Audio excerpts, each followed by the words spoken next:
Hey guys, what's good? I'm Andre and today I want to run you guys through a couple of leaps that we can buy right now. Two solid examples of stocks that we should buy, what strike price is, what exactly are we looking for, and then running the poor man's covered call on those two positions. So guys, before we jump in, I'm gonna plant 100 trees as soon as this very new channel reaches 500 subscribers.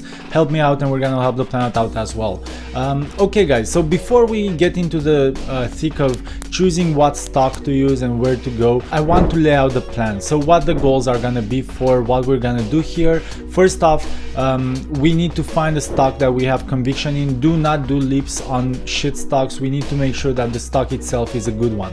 The second one is the fact that we need to make sure that ideally it's a profitable stock. In this case, neither will actually be, but both are fantastic companies that I truly trust. No spoilers yet. And then for the third one, we want to make sure that we are getting a deal. So make sure that you're entering after a retracement. Check the RSI, make sure that the RSI is showing you sort of oversold levels. That's a perfect time. If not, I really recommend that you don't do it unless the overall indexes, so Intel for instance would be currently one of the ones that might be a good idea, just because the indexes have pulled back but the stock itself hasn't yet. The fourth one, guys, it needs to be at least 1 year out. So the long one, the leaps, the long option that we're gonna buy needs to be at least 1 year out. If anybody tells you that leaps are 6 month, 8 month options, they are full of it. Do not trust them.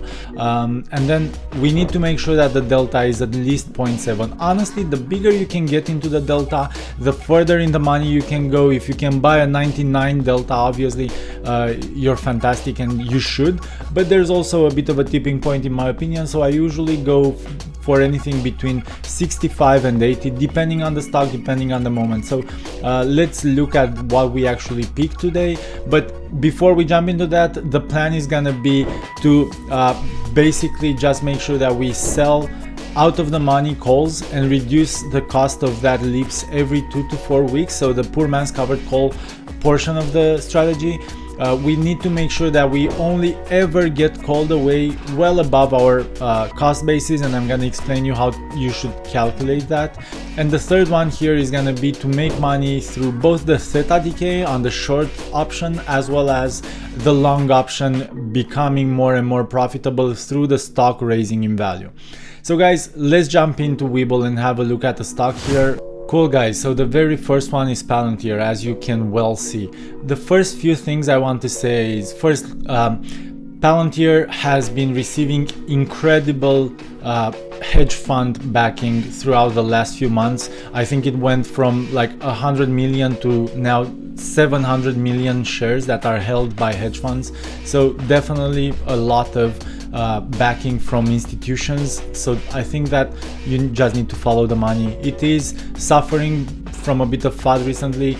The potential interest hikes aren't helping either, but like, if you're not picking up a leaps on Palantir at support, like look at this, it's a clear support. If we go for the weekly, we can also see the same exact support being established here. It's oversold on the weekly, check out the RSI.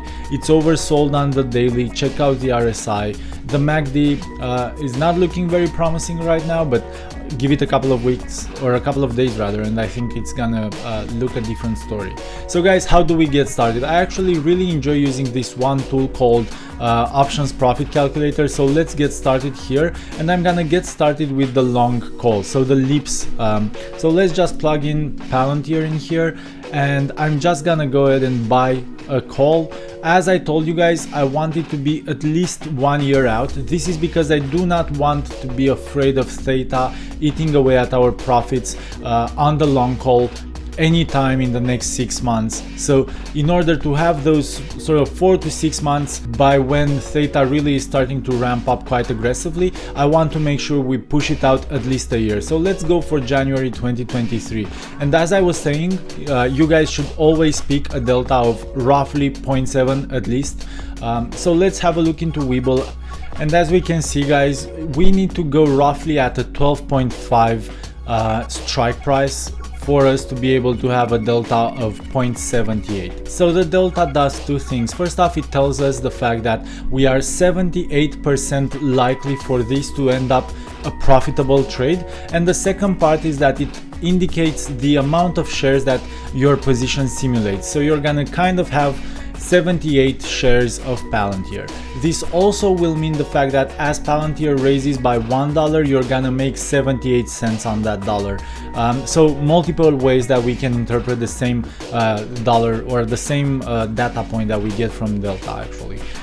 Cool guys, so let's move right into the options profit calculator, and if we have a look at the 12.5 delta, we can see that we can buy it for roughly $6 right now. It's a weekend, so the numbers are bound to be a bit skewed. So let's have a look here based on where Palantir is currently trading as well as where it's been trading. We have 1 year to come back, I would say anywhere between $20 and $30. So let's just go with that number in here and go ahead and calculate, and let's see how this option would do for us basically.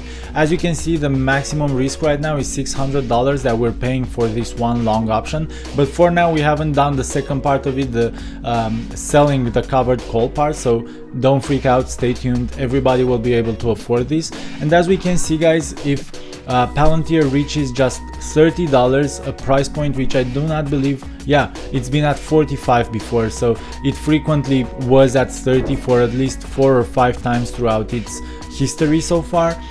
So if we just reach $40, that would be a 200% ROI on our bet here by the expiration date, and this is without selling any sort of short legs, so without doing again the second portion of the poor man's covered call strategy.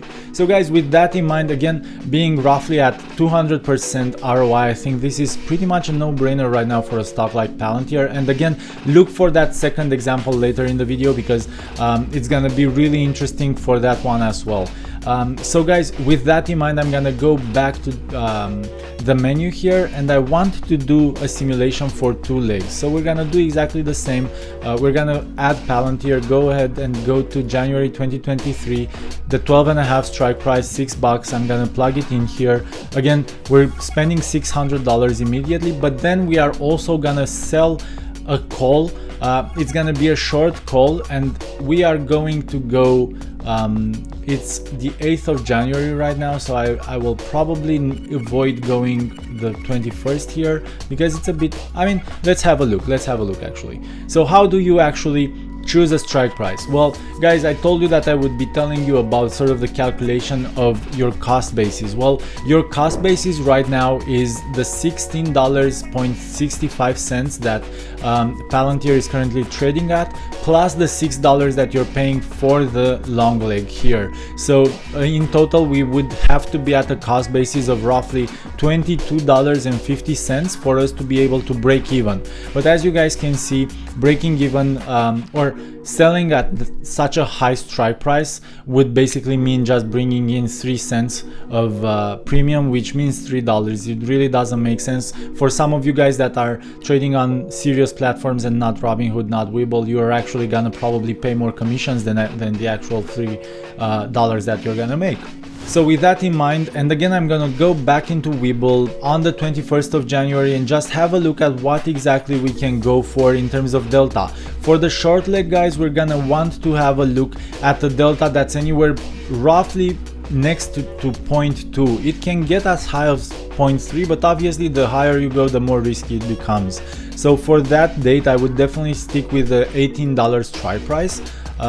So if we do want to sell this, it's gonna be the $18. We're gonna roughly make $25 on this one trade. I definitely recommend that we do this because right now I think that what Palantir is suffering through is an overreaction. I do expect it to bounce back quite a bit through next week, so I don't want to be caught on the wrong side of this. Cool. Cool guys, so right now what did we actually do? We are gonna spend $600, we are gonna make $25, so we're basically only spending $575. So let's go back in again and recalculate what will look like at $20 to $30 strike price, and as you guys can see, we would only be making $19. Why is this? I bet you guys wonder. Well, this is because this is calculated just on the expiry date of the 21st of January, guys. Every single tool out there does this. It calculates on the first expiry date.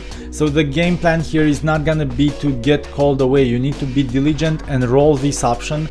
So what we're gonna basically do is collect $25 to $30 every single 2 weeks. And as you guys imagine going through the next roughly 40 weeks until we can start worrying a bit about the theta of that long option. So if we do collect $20 every 2 weeks, we have 20 weeks to go, so 20 times 20, we'd recover $400 out of the initial $600 that we spent here. Obviously, if we can increase that premium that we can collect, if we are lucky enough for Palantir to do well, so we can start making higher premium. Let's say we do $40 every 2 weeks on something like this, so it's gonna be $800, and immediately you've not only just offset the cost of these leaps entirely, but you've also already generated $200 of profits on top of that. And then obviously again guys, what's gonna happen here is gonna be exactly the initial scenario that we generated over here